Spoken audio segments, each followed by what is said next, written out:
Bonjour à tous, je suis le Community Data Scientist et aujourd'hui nous allons entrer dans le jour 7 sur 90 où nous allons parler des dictionnaires, des structures conditionnelles. Nous allons parler, approfondir un peu les structures de données et nous allons parler aussi des tuples et entamer avec la définition, comment définir une fonction en Python et comment essayer d'utiliser tout ce que nous avions fait de la déclaration des variables, des structures de données jusqu'à l'heure actuelle. Alors, bienvenue sur la chaîne ML Academy, la chaîne où vous découvrez le monde de la data, de l'intelligence artificielle et du machine learning. Et ensemble, nous allons apprendre, progresser et partager tout au quotidien juste. Alors, avant d'y aller, j'aimerais vous présenter la chaîne ML Academy. Et pour vous présenter chez ML Academy, alors, ML Academy est une plateforme non seulement à but non lucratif, est une plateforme, une communauté qui vous permet non seulement d'apprendre, mais aussi de progresser de façon simultanée. Au quotidien, nous allons apprendre non seulement par la pratique, mais aussi nous allons apprendre à partie. Nous allons passer de la théorie à la pratique, ou précisément.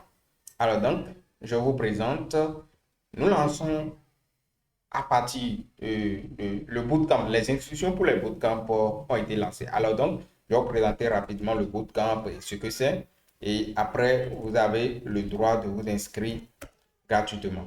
Alors, l'inscription, elle est totalement gratuite, mais le bootcamp, vous recevrez bien sûr toutes les informations. Alors, le bootcamp a pour objectif de permettre à tous de permettre non seulement aux développeurs, aux reconvertis, c'est-à-dire ceux qui veulent se reconvertir dans le domaine, aux professionnels, etc., de pouvoir s'inscrire et de pouvoir passer, bien sûr, de zéro jusqu'à data scientist model. L'objectif est de faire des premiers de la cohorte à passer de zéro à data scientist. Donc, que vous soyez développeur, que vous soyez reconverti ou bien vous soyez professionnel, ou bien vous me connaissez totalement, vous êtes totalement débutant dans le monde de la data, dans le monde de l'intelligence artificielle. L'objectif avec ce bootcamp est de vous passer de zéro jusqu'à data scientist où nous allons apprendre à maîtriser l'intelligence artificielle, comment utiliser l'intelligence artificielle pour pouvoir travailler de façon plus rapide. L'objectif n'est pas de vous montrer comment générer les images, comment générer le code, non. Mais nous allons vous montrer comment il faut utiliser l'intelligence artificielle pour pouvoir aller beaucoup plus rapidement. Comment analyser les données, comment développer un modèle de machine learning, comment maintenir ce modèle de machine learning en jusqu'en position, comment surveiller ce modèle, comment essayer de réparer les erreurs lorsque ce modèle sera en production. Comment fonctionner un modèle d'intelligence artificielle, comment fonctionner tout ça. Donc, l'objectif du bootcamp vous permettra non seulement de passer de zéro jusqu'à un niveau donné, mais aussi de pouvoir construire des projets réels, uniquement des projets réels serviront, qui vous serviront de preuves, qui vous serviront de connaissances, qui vous serviront de projets clés que vous pouvez présenter lors de l'entretien d'embauche, que vous pouvez présenter complètement et décrocher un poste. Voilà. Donc l'objectif, c'est de vous faire des data scientists aguerris, de vous faire découvrir le monde mais avec la data, de vous montrer comment la data il y a aujourd'hui. Alors, merci. Le lien de l'émission sera bien sûr dans la vidéo et en commentaire dans la description. Donc, n'hésitez pas à vous inscrire et d'ici quelques heures, l'inscription sera fermée. Alors, donc, vous pouvez voir directement le programme qui est là. Nous allons parler de l'orientation. On va parler ensemble de l'orientation. Quel est le chemin que vous suivez dans le data? On va parler aussi dans le module de data scientist, c'est-à-dire le chemin que doit suivre, ce que doit faire un data scientist modèle. Aujourd'hui, à l'aide de l'intelligence artificielle, nous allons parler engineering, développer un modèle, comment faire des RAG, comment créer un système RAG, une architecture RAG. Nous allons parler des transformers et tout ça. Et après, nous allons parler dans le module 5 de la mise en production. Et dans la dernière vidéo, dans la dernière section qui est le module 5, vous allez voir entendre les participants de la toute première cohorte de 2025, ce qu'ils ont gagné, comment ils sont pu arriver à se lancer en mode freelance pour pouvoir être aujourd'hui un data scientist normal et faire de votre CV euh, une très bonne opportunité. Alors, merci. Donc, voilà. Alors, nous allons entamer maintenant ce que c'est que les dictionnaires. Et comme je l'ai dit auparavant, un dictionnaire, c'est bien sûr une structure de données. C'est comme les listes. On est d'accord? C'est une structure de données qui vous permet de pouvoir stocker des informations sous une clé, sous la forme d'une paire clé-valeur. Alors, donc, vous allez voir, c'est contraire à une liste. Normalement, aux listes, il faut juste insérer des valeurs dans une liste. Vous créez juste une liste.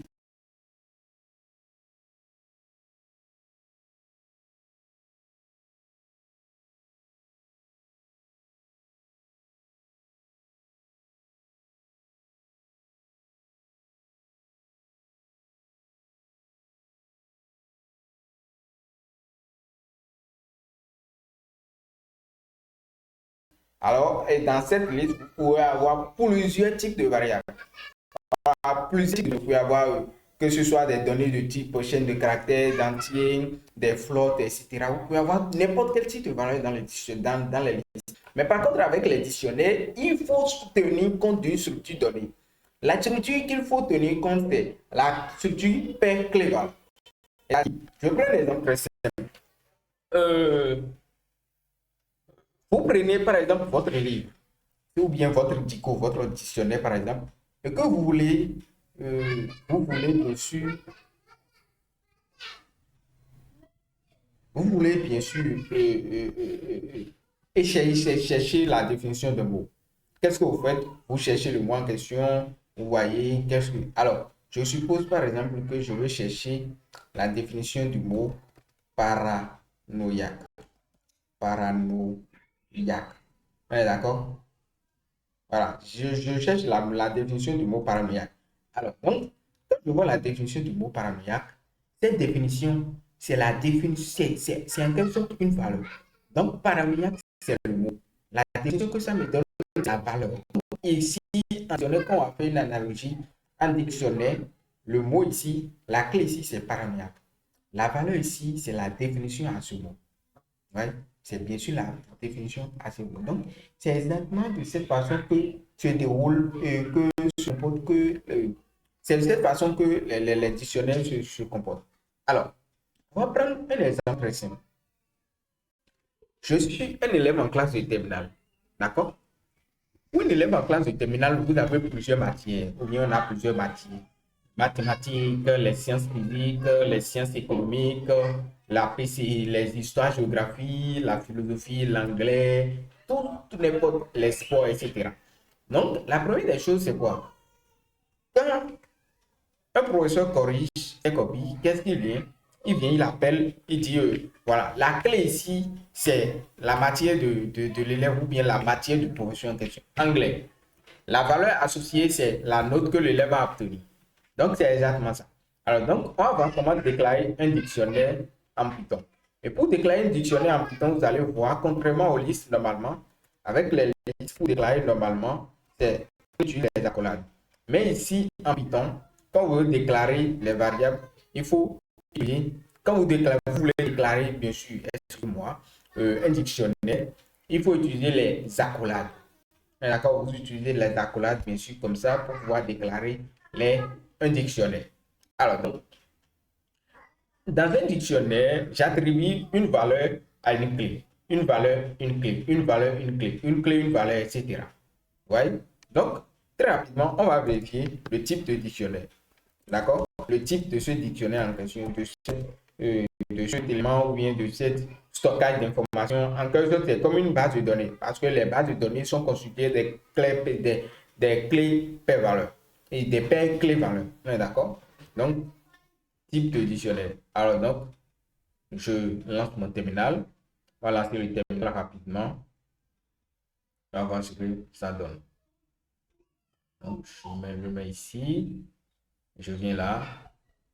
Voilà. Donc, je mets dans CD, épisode. Alors, on va voir là où se trouve. Hop. Donc, je viens là, je mets l'ex. Vous voyez, c'est l'important de pouvoir maîtriser les Linux et puis le Bash. D'accord? De pouvoir maîtriser le shell avant de commencer tout ce qui est. Donc, je viens maintenant dans épisode 5.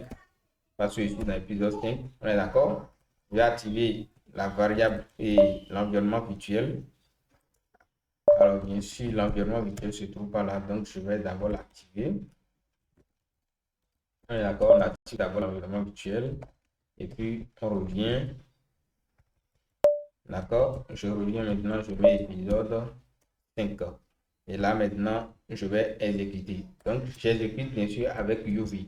Donc, UV run et dictionnaire. Voilà.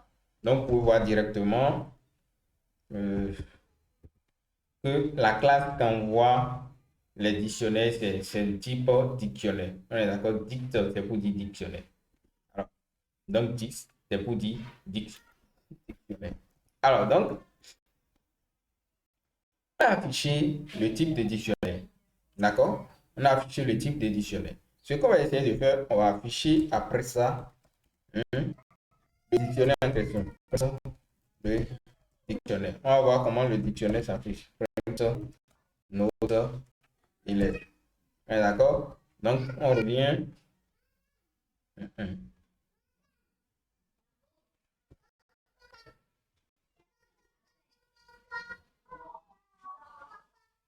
Donc, on revient au niveau du terminal. On va voir. Donc, je mets maintenant UV dictionnaire. Alors, vous voyez, donc ça m'a affiché directement tous les éléments.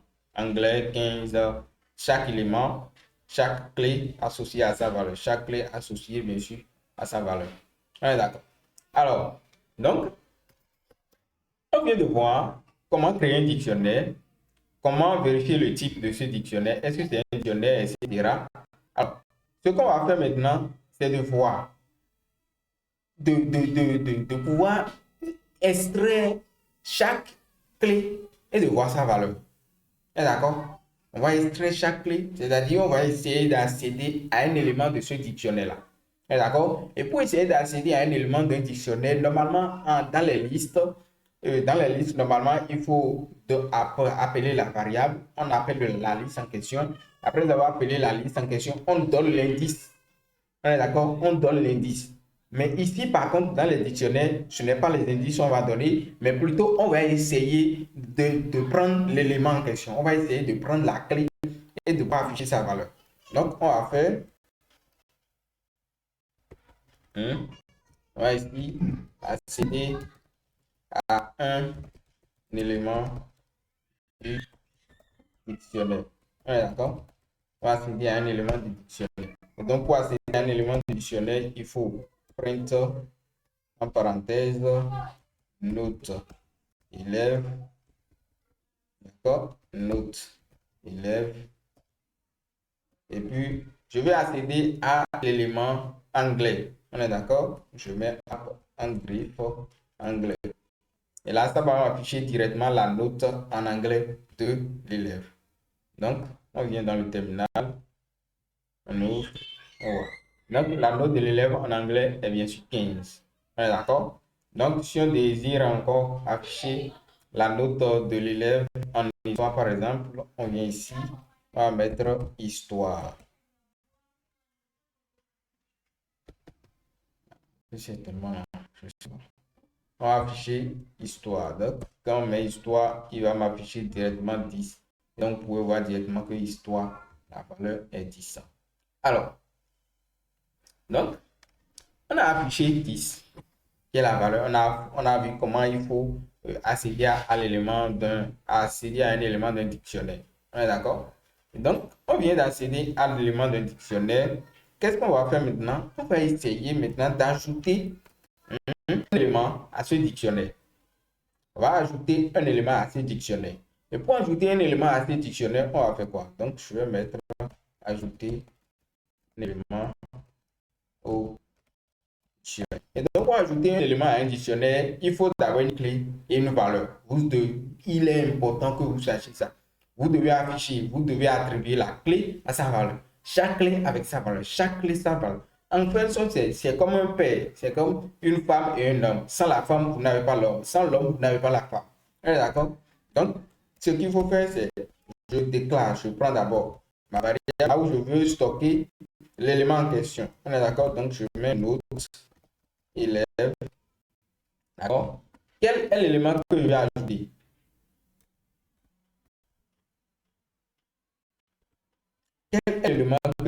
ajouter.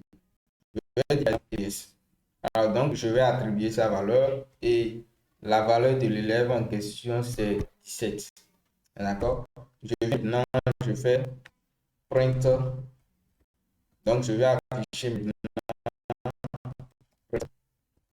note élève. D'accord? On va voir ce que ça affiche. Voilà. Donc, vous pouvez voir directement EPS 17 qui est là. D'accord? EPS 17 qui s'affiche. Donc, pour ajouter un élément à un dictionnaire, je vais faire ceci. Je vais commenter ceci. Voilà. Alors, donc, pour afficher et pour ajouter un élément à un dictionnaire, il faut tenir compte de la clé et de sa valeur. Attribuer sa clé à sa valeur. D'accord. Alors, donc, après ça, maintenant, qu'est-ce qu'on va voir? On va voir un dictionnaire. Alors, on va voir comment il faut modifier la valeur. D'accord? Comment il faut modifier la valeur d'un élément existant déjà. On est d'accord? Comment il faut modifier la valeur, modifier l'élément, ou bien la valeur d'un élément, la valeur d'un élément dans un dictionnaire. On est d'accord? Alors, supposons par exemple que le professeur a corrigé la copie ou bien l'élève a fait une réclamation par exemple et qu'il a vu qu'en mathématiques, l'élève a normalement 12 ou bien l'élève a normalement 14 par exemple. Donc, on va modifier la valeur, c'est-à-dire la note de l'élève dans la note de l'élève maintenant. Et donc, pour modifier la note de l'élève, on va faire note élève en mathématiques par exemple. Bien sûr, en maths là, bien sûr est égal à, on va attribuer la nouvelle valeur. La nouvelle valeur maintenant c'est 14. Et donc quand on affiche, on peut voir que la valeur en mathématiques au départ c'est 8. Donc après on va voir si la valeur modifiée. Vous pouvez voir directement que mathématiques égale à 14. Alors donc, une chose importante que vous devez respecter, c'est que vous devez respecter la structure de ce dictionnaire en question. Si vous ne respectez pas la structure du dictionnaire, il y aura peut-être problème. Imaginez par exemple que mathématiques a été écrit, est écrit bien sûr avec grand thème dans le dictionnaire qui a été défini au préalable, et que vous mettez petit thème ici. Alors donc, comment on dit, la fonction, c'est-à-dire ce que vous déclarez, vous voulez modifier, va supposer que c'est un autre élément que vous voulez ajouter dans le dictionnaire. D'accord? Il va considérer que c'est une paire clé-valeur que vous voulez ajouter dans le dictionnaire. On va voir. Donc, je suppose par exemple que je mets note élève et que au lieu de grand thème en mathématiques, je mets petit thème. D'accord? Je mets maths, S, et puis je mets 19. Donc, on va voir si maths avec petit thème là s'affiche aussi dans le dictionnaire. Vous pouvez voir directement que maths 19 s'affiche aussi dans le dictionnaire. Voilà. Donc, il faut faire très attention avec les dictionnaires. D'accord, c'est pas comme les listes où vous pouvez directement modifier, etc. Ici, par contre, voilà. Alors donc, on vient de modifier la valeur d'un élément dans un dictionnaire. Ce qu'on va faire maintenant, on va voir comment il faut supprimer l'élément dans le dictionnaire. Donc, supprimer un élément dans un dictionnaire. Pour supprimer un élément dans un dictionnaire, comme en liste, comme dans les listes, au lieu de remove, ou bien au lieu d'elle ou bien de clear, par exemple, vous pouvez utiliser directement notre point pop et le dictionnaire point pop, l'attribut point pop. D'accord. Quand vous utilisez l'attribut point pop, par exemple, PCT. D'accord. PCT ici, c'est pour dire quoi? C'est pour dire que je vais supprimer PCT de la liste et de ce dictionnaire. D'accord, je vais supprimer PCT du dictionnaire. Alors, donc, on va voir si PCT sera bien supprimé du dictionnaire. Et là, vous voyez que PCT n'existe plus dans le dictionnaire. Ce qui était au départ ici n'existe plus. Voilà. Donc, il faut tenir compte de tout ça. Alors, donc, on va voir maintenant les différentes méthodes pour, pour accéder à des éléments dans un dictionnaire. Les différentes méthodes. parler de clé-valeur. On est d'accord. Donc, pour accéder uniquement aux clés d'un dictionnaire, comment il faut faire? Alors, donc, c'est déjà implémenté même ici. Donc, pour accéder directement les différentes méthodes d'un dictionnaire. La première méthode, c'est d'accéder aux clés d'un dictionnaire. D'accord? Et pour accéder aux clés d'un dictionnaire, bien sûr, il faut utiliser la méthode .case. D'accord? La méthode .case. Parce que ce sont les clés d'un dictionnaire. Voilà. Vous pouvez voir. Ça utilise une classe. Ça utilise bien sûr une classe. Ça renvoie directement une classe de cette façon. C'est-à-dire, ça a renvoyé une classe de case avec uniquement une liste. Vous allez voir que là, c'est une liste. Donc, ça affiche la liste des clés de ce dictionnaire. D'accord?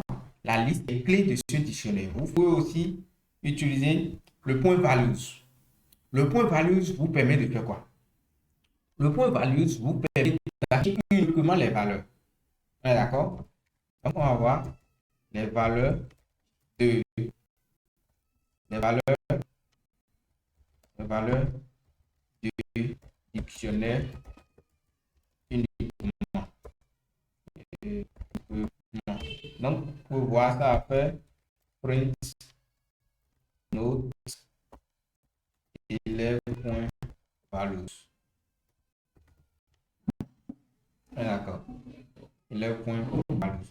Alors, vous voyez, j'ai utilisé les parenthèses. Il est important de pouvoir mettre les parenthèses. D'accord. On vient ici, on va afficher les valeurs. Ouais, ça me renvoie toujours une liste. D'accord? Vous allez voir la liste des valeurs et la liste des clés. Voilà. Donc, maintenant, on va essayer d'utiliser les valeurs des dictionnaires uniquement et les clés. Et donc, pour accéder directement aux valeurs et clés d'un dictionnaire à la fois, il faut utiliser la méthode .items. La méthode .items. Cette méthode vous permet d'accéder uniquement aux clés valeurs de ce dictionnaire. Donc, on va utiliser cette méthode pour voir la méthode .item. La méthode .item, elle est beaucoup plus utilisée quand vous utilisez un boucle pour pouvoir accéder aux éléments d'un dictionnaire.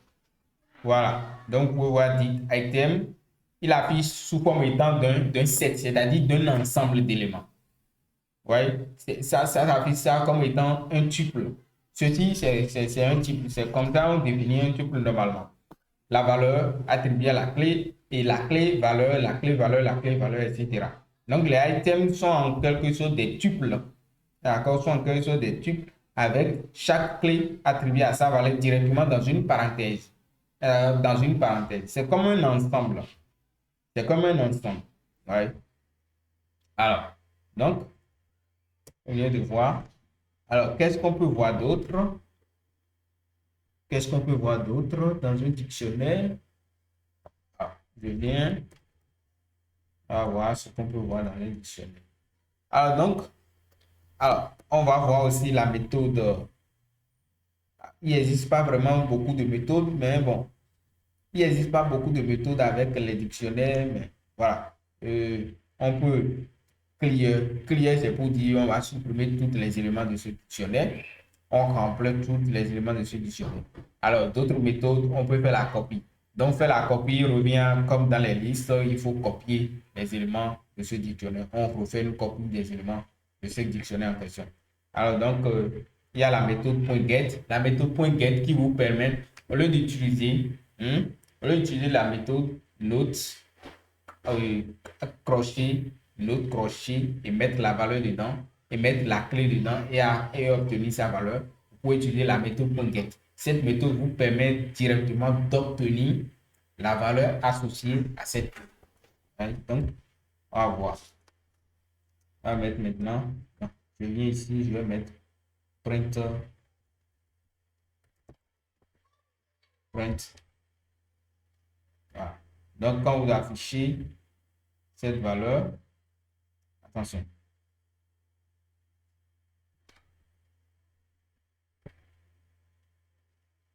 Ouais. Donc, quand on affiche, on va ce que ça donne. Vous voyez directement, ça renvoie directement les valeurs de ces matières en EPS et en anglais. Donc, c'est un peu ça avec les trucs là. Alors donc, ici, print note élève.get et pièce non enseigne. On va voir ce que ça donne aussi. Oui.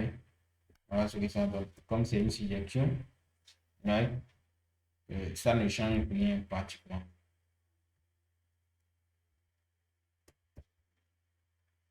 Voilà, donc, on va voir. Voilà. Vous voir. Pas d'erreur, pas de truc là. Alors donc, pour faire une copie dans le dictionnaire, c'est un peu ça. Alors donc, il n'y a pas vraiment de copie. D'accord? On va voir les copies. Donc, il faut faire une autre les points copie. D'accord? Et puis, on va afficher copie. On va afficher aussi copie pour voir. Donc, on affiche copie. Vous voyez, ça me refait encore un, une copie des éléments que j'avais déjà au départ. Une copie des éléments qu'on. Alors, donc, comme tu viens de voir, on va voir comment il faut supprimer toute la liste. Comment il faut supprimer tous les éléments de la liste. Avec la méthode clear. D'accord? C'est avec, bien sûr, la méthode clear. La méthode clear vous permet de supprimer tous les éléments de ce dictionnaire. Et nous avons un dictionnaire vide. D'accord? Vous avez un dictionnaire vide. Donc, alors donc, on a vu déjà comment il faut créer un dictionnaire, comment il faut ajouter un élément, comment il faut accéder à un élément du dictionnaire, comment il faut obtenir les clés qui renvoient les listes d'un dictionnaire, comment il faut accéder aux valeurs d'un dictionnaire qui envoie directement les valeurs de ce dictionnaire sous forme de liste. Alors donc, nous avons fini avec les dictionnaires. D'accord? On a fini de façon générale avec les dictionnaires. Il n'y a pas grande méthode, il n'y a pas beaucoup plus de méthodes comme les listes. Vous pouvez accéder à n'importe où, bien accéder aux index, etc. Donc, nous allons passer maintenant, on va faire un petit exemple qui va constituer à créer un dictionnaire vide. D'accord? Donc, après avoir créé ce dictionnaire vide, maintenant, nous allons essayer d'ajouter à tout de rôle plusieurs éléments dans ce dictionnaire. D'accord? Donc, je vais prendre, je vais créer un nouveau fichier que je vais nommer 6 dictionnaire. D'accord? S6 dictionnaire. D'accord? Alors, donc, je viens ici. Qu'est-ce que je vais faire? Je vais mettre les S6 là. Je vais mettre les S6 ici. Donc, je vais dire. Alors, pour faire plus simple, je vais demander à ChatGPT de me donner un S6 d'un dictionnaire pour appliquer. D'accord? Pour faire plus simple, on va demander à GPT de nous donner un exercice d'un dictionnaire. D'accord? Un exercice d'un dictionnaire pour appliquer quoi? Donc, on va voir ChatGPT.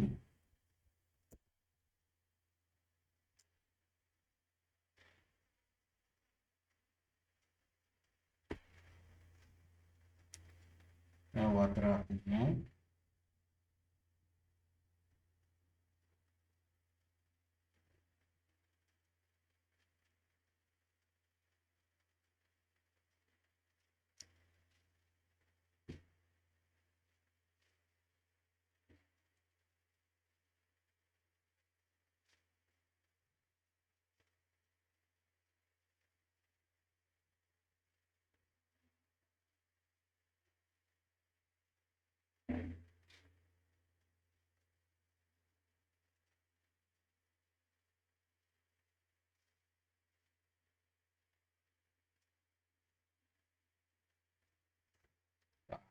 Donc, on va dire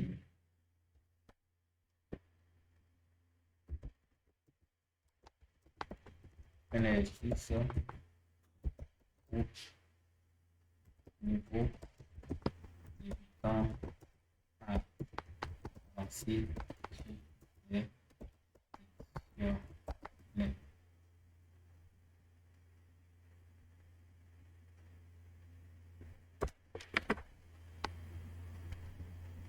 Donne-moi un exercice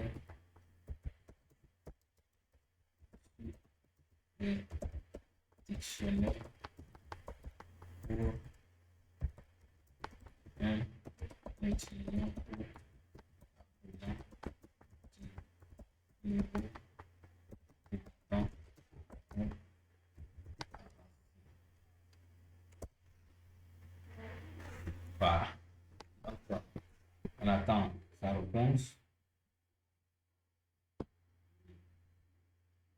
Voilà. Voici une série de dictionnaires pour les niveaux débutants. Pour le niveau débutant, voilà. Il dit créer un dictionnaire représentant un étudiant avec les informations suivantes. D'accord? Avec les informations suivantes. Le nom, l'âge, le pays. D'accord? Nom, âge, pays. Donc, on va copier ceci. Donc, on revient. On va créer ici. Je vais copier ça là. Donc, on va essayer de le faire ensemble. Alors, qu'est-ce qu'on va faire? On dit créer un dictionnaire représentant un étudiant avec les informations suivantes. D'accord? Maintenant, bon, au lieu que nous créions, on a déjà vu comment il faut créer un dictionnaire de façon plus rapide. Alors donc, au lieu que nous, on crée directement un dictionnaire avec ces éléments, on va créer un dictionnaire vide. D'accord? Nous, on va partir de zéro. Donc, on va créer un dictionnaire vide. Et après avoir créé ce dictionnaire vide, on va essayer d'ajouter, on est d'accord? On va essayer d'ajouter chaque élément et chaque clé valeur à ce dictionnaire. Donc, je vais créer un dictionnaire du nom data. D'accord? Après avoir créé data, je vais créer un dictionnaire vide. Donc, je crée comme ça un dictionnaire vide. Donc, maintenant, on va commencer par ajouter les éléments. Ajouter les éléments clés valeur au dictionnaire. Et donc, pour le faire, maintenant, on va utiliser la méthode dicto.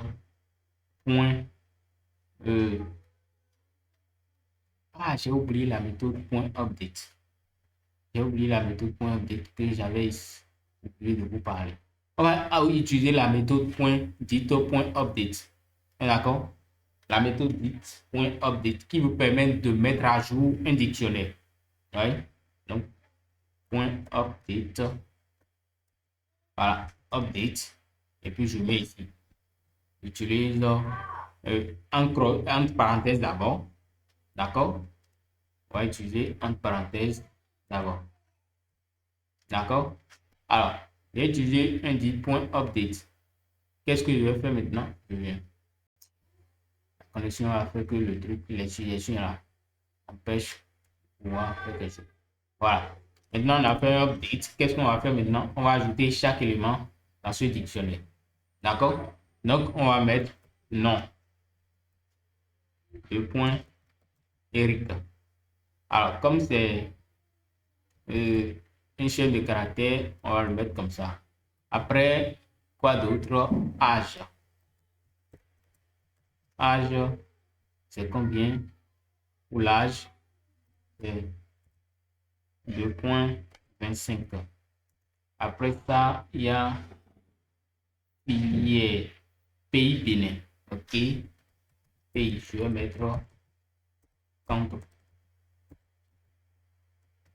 country, le point, le Bénin. D'accord? On va mettre après filière, qui est quoi? Le point, data, science. Voilà. Donc, j'ai créé un dictionnaire comme ça. On vient maintenant de mettre à jour un dictionnaire. D'accord? Alors, donc, c'est pas dicto, c'est data. C'est data normalement. C'est data.update. D'accord? Donc, on va afficher maintenant ce dictionnaire. Print data. D'accord? Donc, je viens, je vais mettre run exercice dictionnaire. Vous voyez donc, j'ai créé ce dictionnaire avec nom Eric, âge 25 ans, country vinyle, filière data science. C'est exactement la même chose comme vous pouvez voir avant. Donc maintenant, qu'est-ce qu'on va faire? On va essayer maintenant, on a affiché déjà le dictionnaire, on va afficher uniquement le nom. Donc pour afficher uniquement le nom, afficher uniquement le nom de l'élément en question. Donc pour afficher le nom de l'élément en question, maintenant il faut faire print, d'accord, data point get nom, d'accord, point get nom. Alors quelqu'un d'autre peut utiliser data et crochet, d'accord, data crochet, ou bien quelqu'un d'autre peut utiliser ou ceci, quelqu'un d'autre peut utiliser print data crochet non. On est d'accord? Crochet non comme ça. Alors, donc, ils vont obtenir exactement la même chose. Les deux obtiendront exactement les mêmes résultats.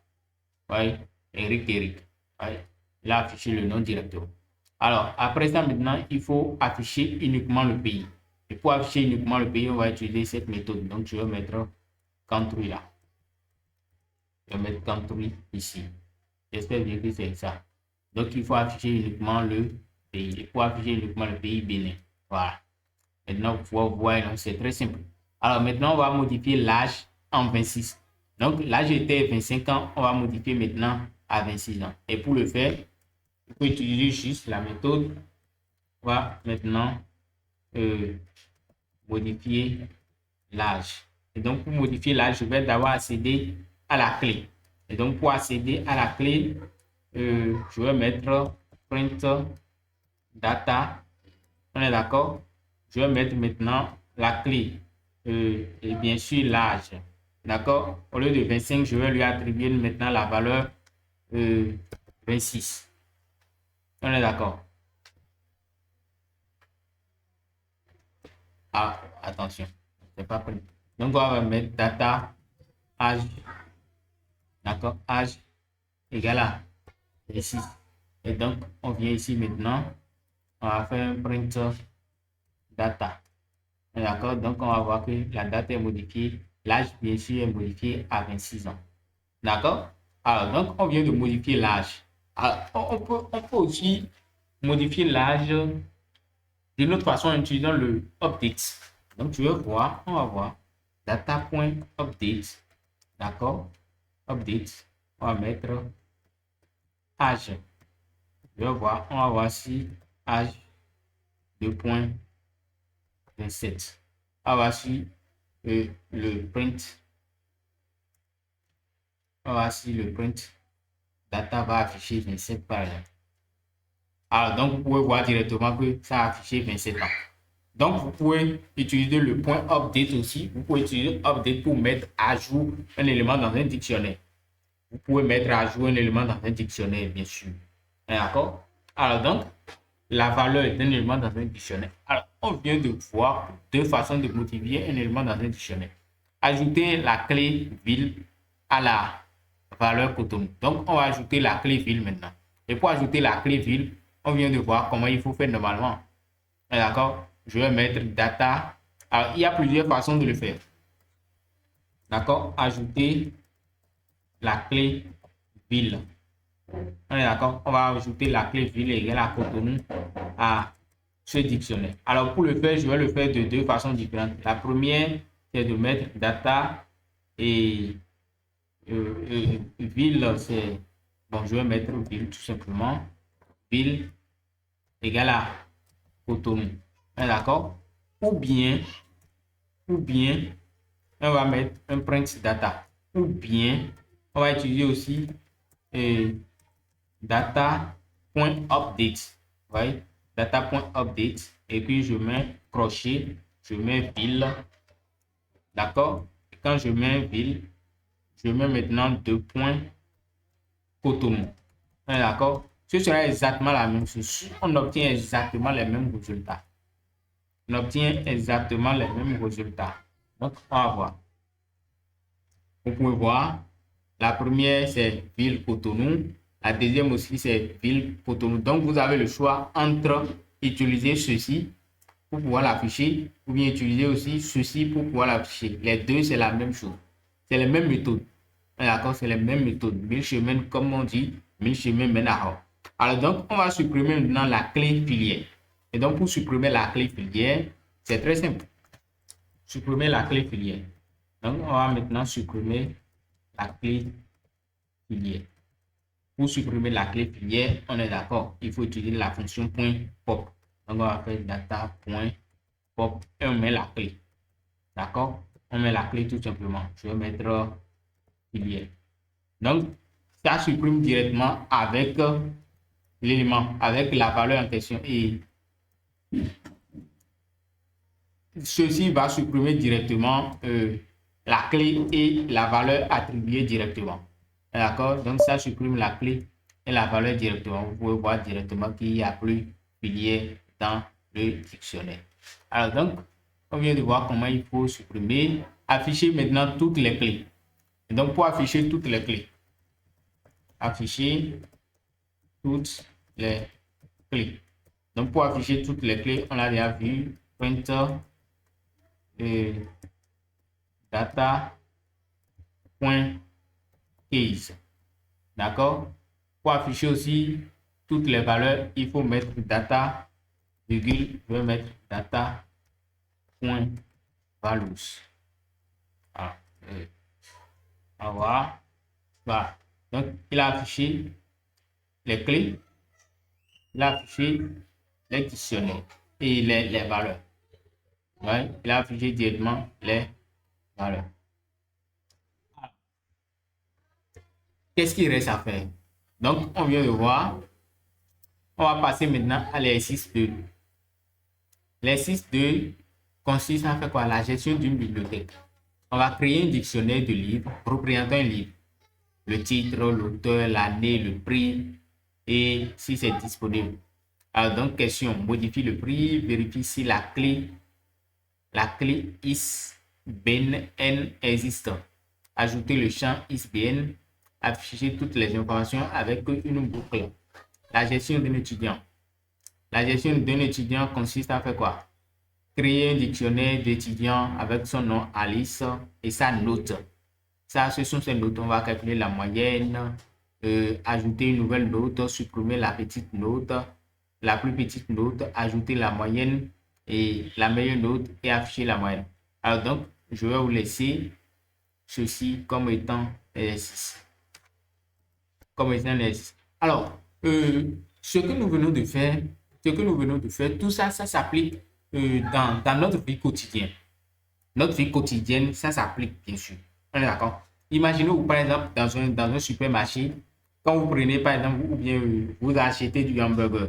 Et quand vous achetez du hamburger, par exemple, on vous attribue, il y a hamburger à 595 francs par exemple. C'est un dictionnaire. Donc, cet hamburger là, le produit et la valeur est enregistré directement dans un fichier Excel. Donc, pour les fichiers Excel, vous pouvez voir directement ou bien dans un tableau. Donc, vous pouvez voir directement dans ce tableau, nous avons le nom du produit et sa valeur. D'accord? Nous avons combien d'ordinateurs présents? Nous avons 10 ordinateurs. Donc, ordinateur avec 10. Il faut ajouter aussi le prix. Si c'est le prix d'un ordinateur unique, vous ajoutez aussi le prix d'un ordinateur. Donc, tout ça, ça s'applique non seulement dans les supermarchés, dans les magasins, même dans les appels, dans les annuaires téléphoniques aussi. C'est exactement la même chose. Statistique pour une phrase. Alors donc, demandez une phrase à l'utilisateur. Python est facile et Python est puissant. Donc, on va créer un dictionnaire contenant le nombre d'occurrences de chaque mot. Ah ouais, le nombre d'occurrences de chaque mot. Le nombre d'occurrences de chaque mot. Intéressant. Ça, c'est un bon exercice. C'est un bon exercice. Alors donc, dictionnaire imbriqué. Ah ouais, j'avais oublié de parler des dictionnaires imbriqués. On va parler des dictionnaires imbriqués. Alors donc, il dit créer un dictionnaire avec entreprise. Dictionnaire entreprise ville. Chaque employé possède âge, poste et salaire. Donc, on va créer un dictionnaire. On va créer un dictionnaire entreprise. Donc, on va faire cet exercice-là. Voilà. Donc, on va faire cet exercice pour finir avec les dictionnaires. Donc, je mets autre exercice. Autre exercice. D'accord? Donc, je viens ici, je mets 2 points. Et je colle ça. Donc, la première des choses, c'est de créer un dictionnaire du nom entreprise. D'accord? Et donc, pour chaque dictionnaire, qu'est-ce que nous allons voir? On va voir que chaque employé possède bien sûr un âge.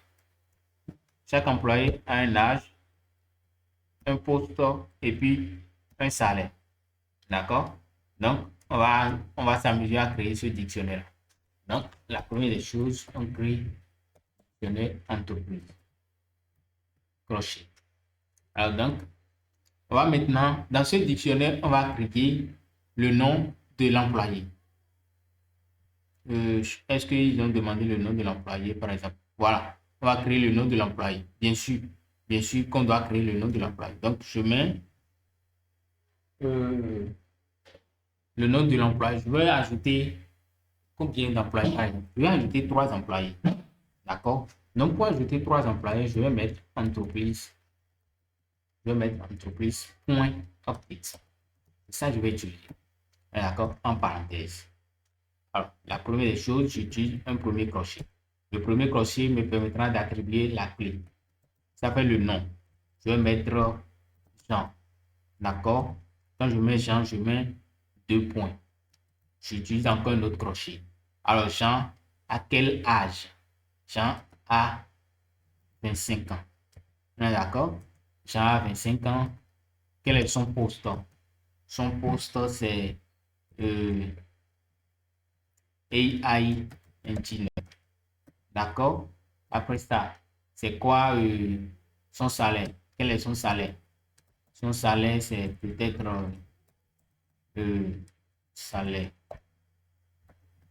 Salaire, on suppose que c'est 250 000.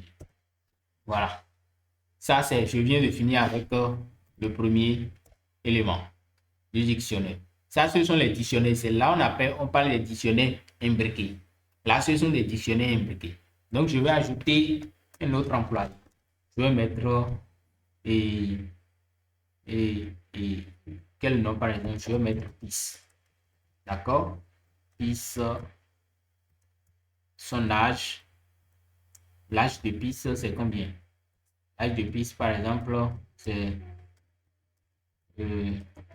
l'âge de PIS, c'est 23 ans. D'accord? Son poste, c'est data analyst. D'accord? Son salaire, c'est de 150 000. D'accord. Alors, je viens de finir avec les pistes. Qu'est-ce que je vais faire maintenant? Je vais ajouter un autre élève. Alors, je vais ajouter une autre. Je vais ajouter par exemple Inès. D'accord? Je mets Inès. Je mets Inès.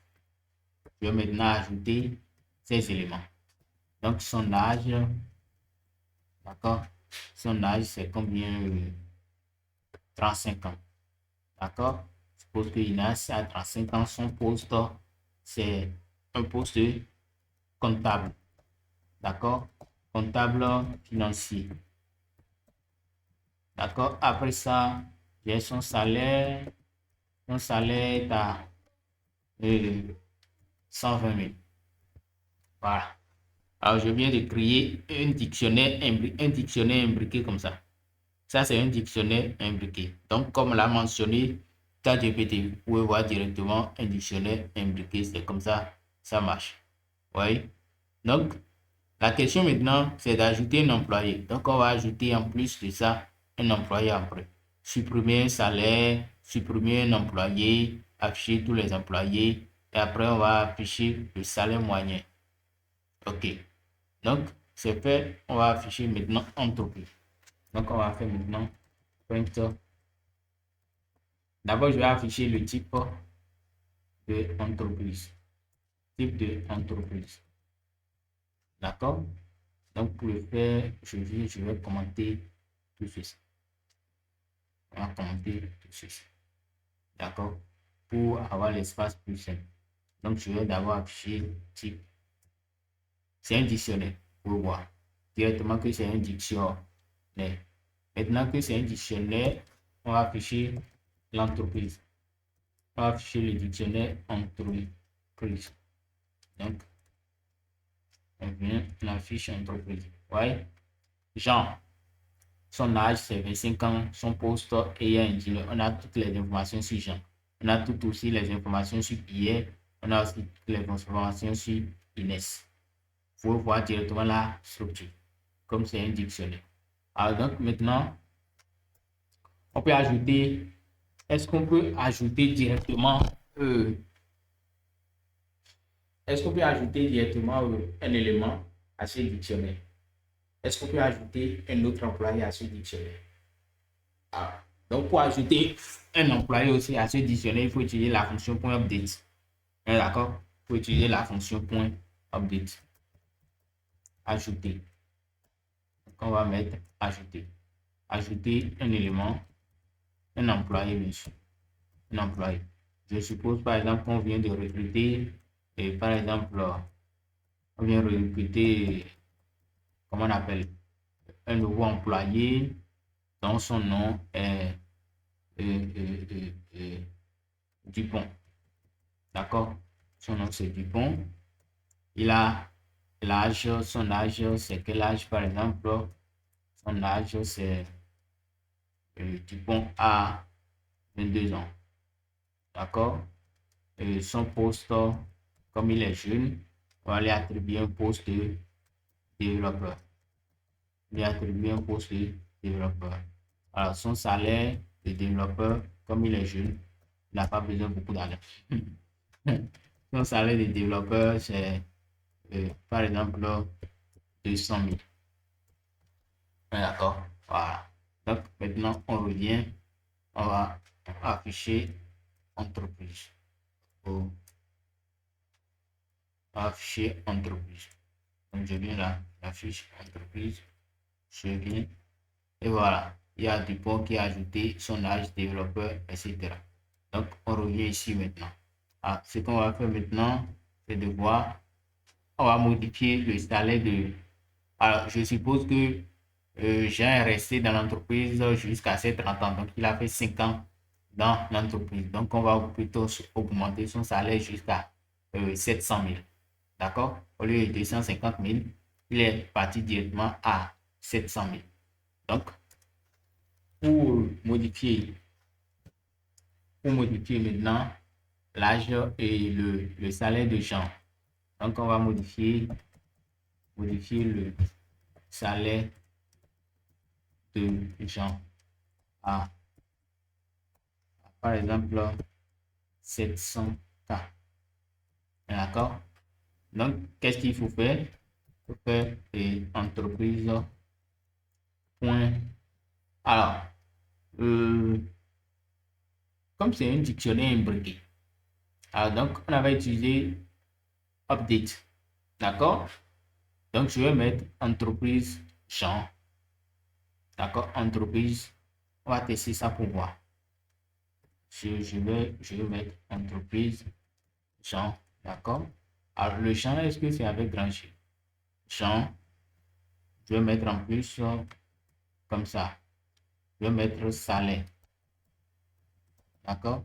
Je mets salaire égal à 700 000. Donc, je vais mettre maintenant print entreprise. On va voir ce que ça donne. Ah, voilà.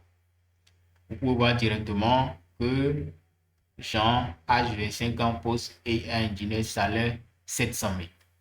Ouais. Son salaire est de 700 000. Alors, on suppose que Jean maintenant, son salaire est de 700 000.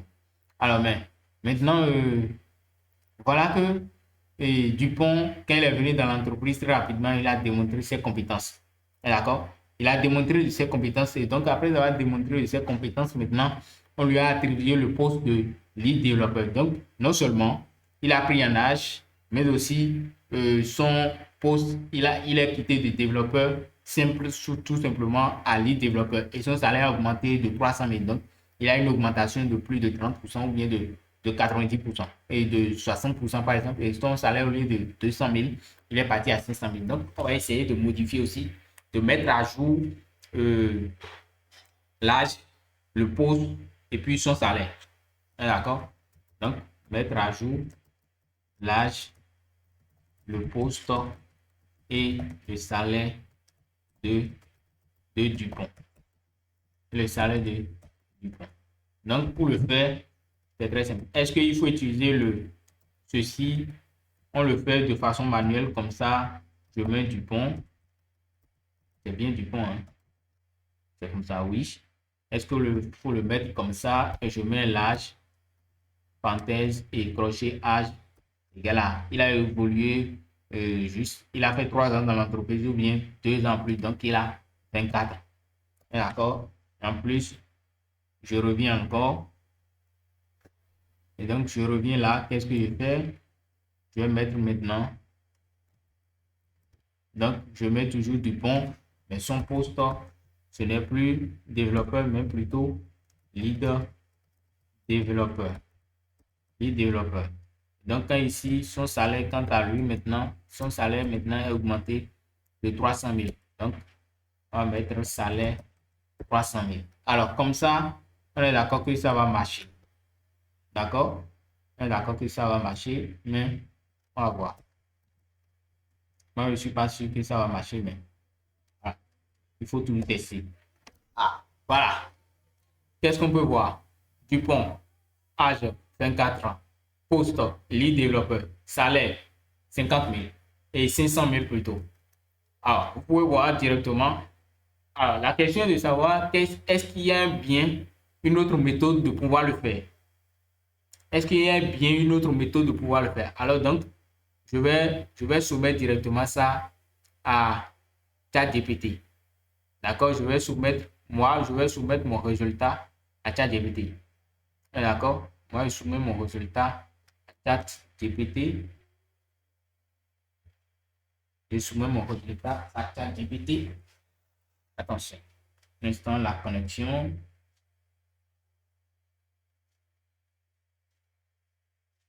Je soumets mon résultat à ChatGPT. On va voir ce que lui il dit par rapport à ça. D'accord? Un petit instant.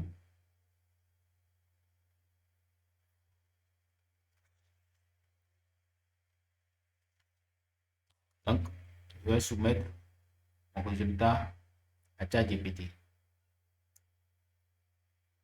Ouais, donc, je vais soumettre mon résultat à ChatGPT. Et je vais lui demander un autre moyen de mettre à jour les informations d'un de Dupont, par exemple. De Dupont. Voilà. On s'attend à ce oui.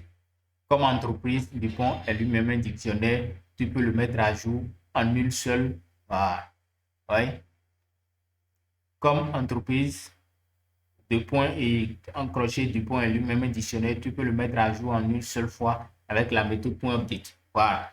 Donc, au lieu de mettre, parce que étant donné que c'est un dictionnaire imbriqué, j'avais oublié, un dictionnaire imbriqué, c'est comme un dictionnaire dans un dictionnaire. C'est comme le dictionnaire qui se trouve à l'intérieur de ce grand dictionnaire en question. C'est un sous-dictionnaire, mais l'autre entreprise en question, c'est le grand dictionnaire. Donc, à l'intérieur du grand dictionnaire, nous avons un autre dictionnaire. Ouais. Donc, c'est pour cela qu'il a dit, comme entreprise Dupont est lui-même un dictionnaire, tu peux le mettre à jour en une seule fois avec la méthode .update. Ouais. Donc, ça veut dire que au lieu d'utiliser cette méthode que je viens de, au lieu d'utiliser cette méthode, tout simplement, je pourrais utiliser la méthode .update directement. Donc, je viens ici. Au lieu de le faire, je vais utiliser comme ça. Donc, quand je mets le .update comme ça, les informations sont mises à jour directement. Ouais. Les informations sont mises à jour directement. Donc, quand on voit, on peut voir directement que les informations étaient mises à jour. Alors, donc, méthode. Remplacer complètement le dictionnaire. Si tu souhaites remplacer complètement toutes les informations du dictionnaire, voilà, cette méthode remplace l'ancien dictionnaire. Ceci remplace maintenant l'ancien dictionnaire. Ouais. Ceci va remplacer directement l'ancien dictionnaire. C'est-à-dire quoi? Je crée entreprise, je crée un nouveau dictionnaire. C'est comme créer un nouveau dictionnaire. On est d'accord? Alors que l'objectif, c'est de mettre à jour les informations de l'utilisateur en question. Affectation multiple. Cette méthode est pratique lorsqu'on modifie plusieurs champs. Ouais. Lorsqu'on modifie plusieurs champs. Donc, fusion de dictionnaire. Alors, donc, il y a encore plusieurs méthodes de le faire. C'est une syntaxe moderne équivalente à update. Donc, au lieu d'utiliser le .update, pour utiliser le /debug pour pouvoir le faire. Ah. Pour tes apprenants, je leur montrerai ces 4 approches. Voilà. Au lieu de le faire comme ça, on le fait comme ça ou on le fait comme ça. Voilà. Pour les versions récentes de Python. Donc, vous pouvez voir directement que c'est exactement la même chose. Donc, maintenant, on a modifié le salaire. On a déjà vu comment il faut modifier, comment supprimer un employé. Alors, on va supprimer maintenant un employé du dictionnaire. On va supprimer maintenant un employé. D'accord? Donc, je suppose par exemple que on ne veut pas que Jean, par exemple, passe toute sa vie dans notre entreprise. On ne veut pas que Jean passe. Donc, supprimer Jean de la base de données. D'accord? On ne veut pas que Jean passe toute sa vie dans notre entreprise. Qu'est-ce qu'on va faire? Il faut utiliser tout simplement la méthode point pop. D'accord? La méthode point pop permet de supprimer directement Jean de notre entreprise. Donc, il a démissionné. Il a trouvé un bon poste qui est payé à plus de 1 million de francs CFA à Google ou bien à Microsoft. D'accord? Donc, on veut le supprimer. Donc, on élimine Jean maintenant de notre base de données. Pour éliminer Jean de notre, voilà, point pop Jean. Quand on vient maintenant au niveau du terminal, on voit si Jean existe toujours dans notre base de données. Alors, on voit directement PIS, on voit Inès et puis on voit Dupont. C'est la même chose. C'est toujours les mêmes méthodes. Toujours les mêmes méthodes. Les méthodes ne changent pas. Après ça, maintenant, on va voir quelle question en plus. La question suivante, c'est de pouvoir afficher tous les employés. Alors, pour afficher tous les employés, il faut utiliser tout simplement la méthode .case. D'accord? Il faut utiliser la méthode .case. Donc, attention, afficher tous les employés maintenant. Donc, pour afficher la liste des employés. La liste des employés. D'accord? Donc, pour afficher la liste des employés, qu'est-ce qu'il faut faire? Il faut faire tout simplement entreprise.case. D'accord? Ah, ok, c'est print entreprise.case. Print entreprise. Print entreprise.case. Voilà, donc, il m'affiche directement la liste des employés, de tous mes employés directement. Il y a Jean Dupont et puis il y a Inès. Il y a plus Jean. Hein. Il y a plus Jean. Alors donc, après ça maintenant, il demande d'afficher le salaire moyen. On va maintenant afficher le salaire moyen. Et donc, pour afficher le salaire moyen, il va falloir qu'on obtienne d'abord le salaire, la somme des salaires de chaque, la somme des salaires maintenant. Alors donc, le salaire moyen, on va afficher maintenant le salaire moyen. D'accord? On va afficher maintenant le salaire moyen. Donc, la moyenne de tous les salaires, quoi. D'accord? Salaire moyen, c'est pour dire la moyenne des chaleurs. Et des salaires plutôt. Des salaires. Alors, donc, comment on va le faire? On va d'abord revoir la liste. D'accord? On va d'abord revoir le dictionnaire. Le dictionnaire final, c'est Data Analyst. D'accord? Il y a PIS qui est à 150 000. Il y a Inès qui est à 120 000. Il y a Dupont qui est à 500 000. On est d'accord? Il y a Dupont qui est à 500 000. Donc, on va afficher le salaire moyen des employés. Pour afficher le salaire moyen des employés dans l'entreprise, maintenant, qu'est-ce qu'on va faire? Donc, il faut d'abord, la première des choses, c'est de pouvoir accéder au salaire des employés. On est d'accord? C'est de pouvoir accéder au salaire des employés. On est d'accord? Donc, pour pouvoir accéder au salaire des employés et calculer maintenant la moyenne. Parce que c'est bien sûr ça. Il faut accéder d'abord au salaire des employés et calculer la moyenne. Donc, pour le faire,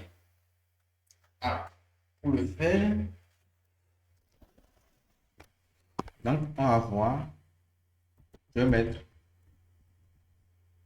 mettre ici salaire. D'accord? Je vais mettre salaire égal entreprise point valeur. Donc, on va voir maintenant s'il affiche d'abord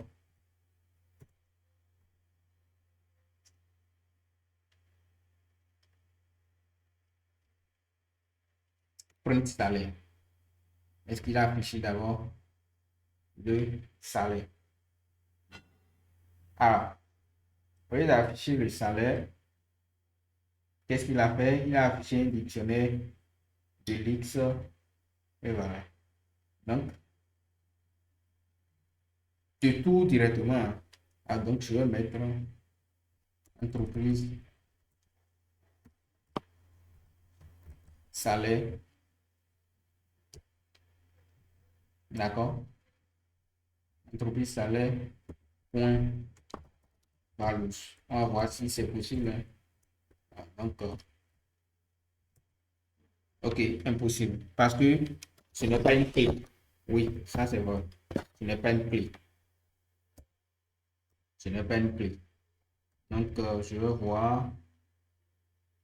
Calculer la moyenne d'un dictionnaire. Je ne veux pas utiliser un boucle en fait. Je ne veux pas utiliser un boucle. Je ne veux pas utiliser un boucle.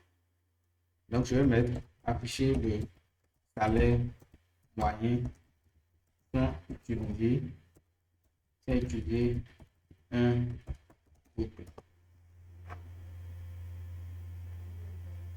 On ne peut pas calculer la moyenne de tous les salaires sans parcourir les données. Ok, voilà ce que je disais. Sans utiliser un boucle, on ne peut pas le faire.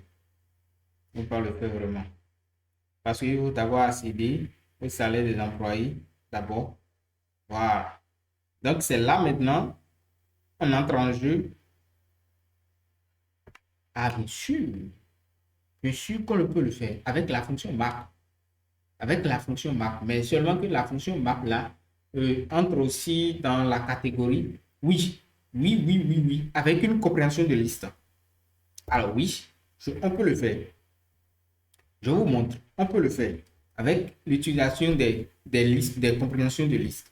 Alors donc, je suppose, d'accord, j'ai défini salaire au départ. Donc, je mets salaire.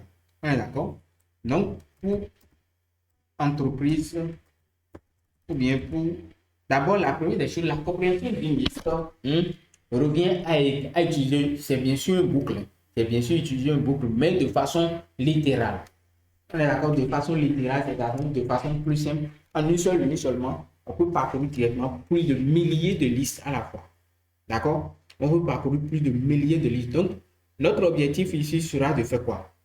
De non seulement parcourir la liste d'abord, comme il a fait ici, vous pouvez voir directement, avec une compréhension sans écrire un fort séparant. Vous voyez? Donc, j'accède directement au salaire des employés. D'accord? Quand j'accède au salaire des employés, maintenant, je vais essayer de point entreprise, point valeur, comme je viens de le faire actuellement. Donc, je vais mettre S, d'accord? Je vais accéder d'abord. Je vais mettre entreprise, d'accord? Salaire, entreprise salaire, oui. Pour S in, pour S in, d'accord? In entreprise, point valeur.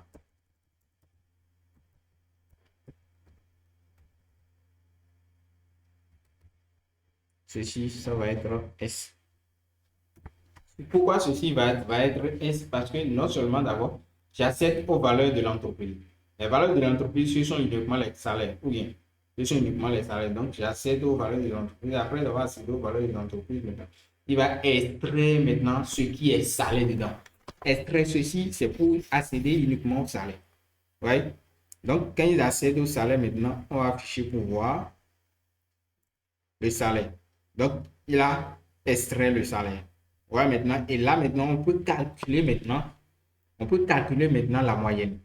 Donc, on va maintenant faire moyenne serait égal à quoi? Serait égal à la somme. Serait égal à la somme des salaires. Et bien sûr, ce que vous connaissez sur la longueur, le total. Donc, on va faire print moyenne.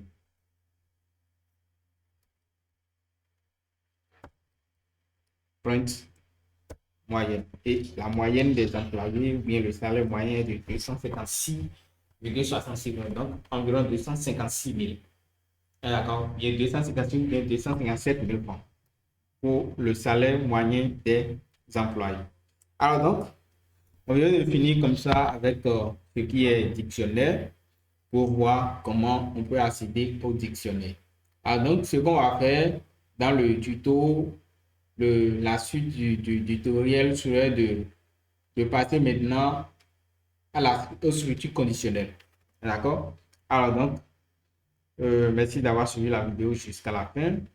Essayez de pratiquer. Il y a un exercice. Donc, je vais décommenter tout ça. D'accord? Je vais décommenter tout ceci. Ce que j'avais commenté ici, je vais les décommenter pour vous permettre de pouvoir le refaire vous-même. D'accord? Voilà. Donc, vous avez ça là. Il y a le dictionnaire. Ceci, c'était le brouillon. C'est ce que nous avions fait. Donc, tout ça sera disponible directement sur le GitHub. Vous pouvez accéder directement à tous les éléments. Donc, vous avez un dictionnaire et des exercices à l'appui. Donc, pour ceux qui veulent à la fin, pour ceux qui veulent aussi pratiquer, je laisse cet exercice. Pour ceux qui veulent pratiquer, je vais laisser un exercice à votre disposition. Donc, je vais mettre exercice. Je vais mettre exercice. Donc, quand je mets exercice pour vous, de comprendre que c'est un exercice. Voilà. L'exercice, évitez d'utiliser ChatGPT. Évitez d'utiliser ChatGPT. L'exercice sera de faire quoi? Voilà. Donc, vous allez créer une application. Très simple, c'est très simple. Utilisez les Python, les listes, les dictionnaires là, tout simplement pour pouvoir le faire. La première des choses, vous créez une application de gestion d'un livre, d'une bibliothèque numérique en utilisant les dictionnaires. Chaque livre, d'accord, a un numéro ISBN, le titre, l'auteur. Donc, vous allez créer au moins 5 livres. D'accord? Quand vous créez les 5 livres, là, je vous mets ça. Ceci.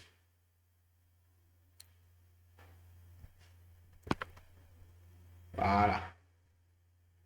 Et là, je mets ça à l'intérieur. Voilà, c'est ça. Donc, vous pouvez directement, je vais pousser ça sur GitHub. Là, vous aurez accès.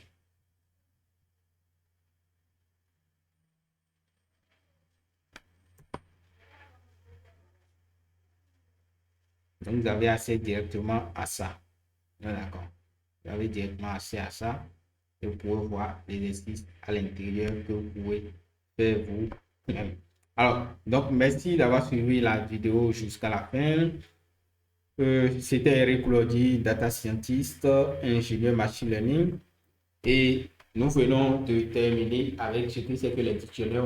On a vu comment il faut ajouter un élément à un dictionnaire, comment il faut afficher les éléments dans le dictionnaire, les clés dans le dictionnaire, les valeurs dans le dictionnaire. Nous avons vu en plus comment il faut mettre à jour un dictionnaire, nous avons vu aussi comment il faut créer un dictionnaire imbriqué. D'accord? Un dictionnaire imbriqué, nous avons dit qu'un dictionnaire imbriqué, c'est en quelque sorte un dictionnaire dans un dictionnaire. Ouais? Et après ça, maintenant, nous avons vu comment il faut modifier les éléments dans un dictionnaire, comment il faut modifier un élément précis, comment il faut mettre à jour, comment il faut supprimer un employé, comment il faut supprimer un élément d'une base de données comme étant un dictionnaire, etc. Donc, il y a un exercice à la fin. N'oubliez pas de vous abonner, de liker, de commenter et surtout de partager tout ce que vous avez comme connaissance en commentaire. Et on se retrouve à la prochaine fois.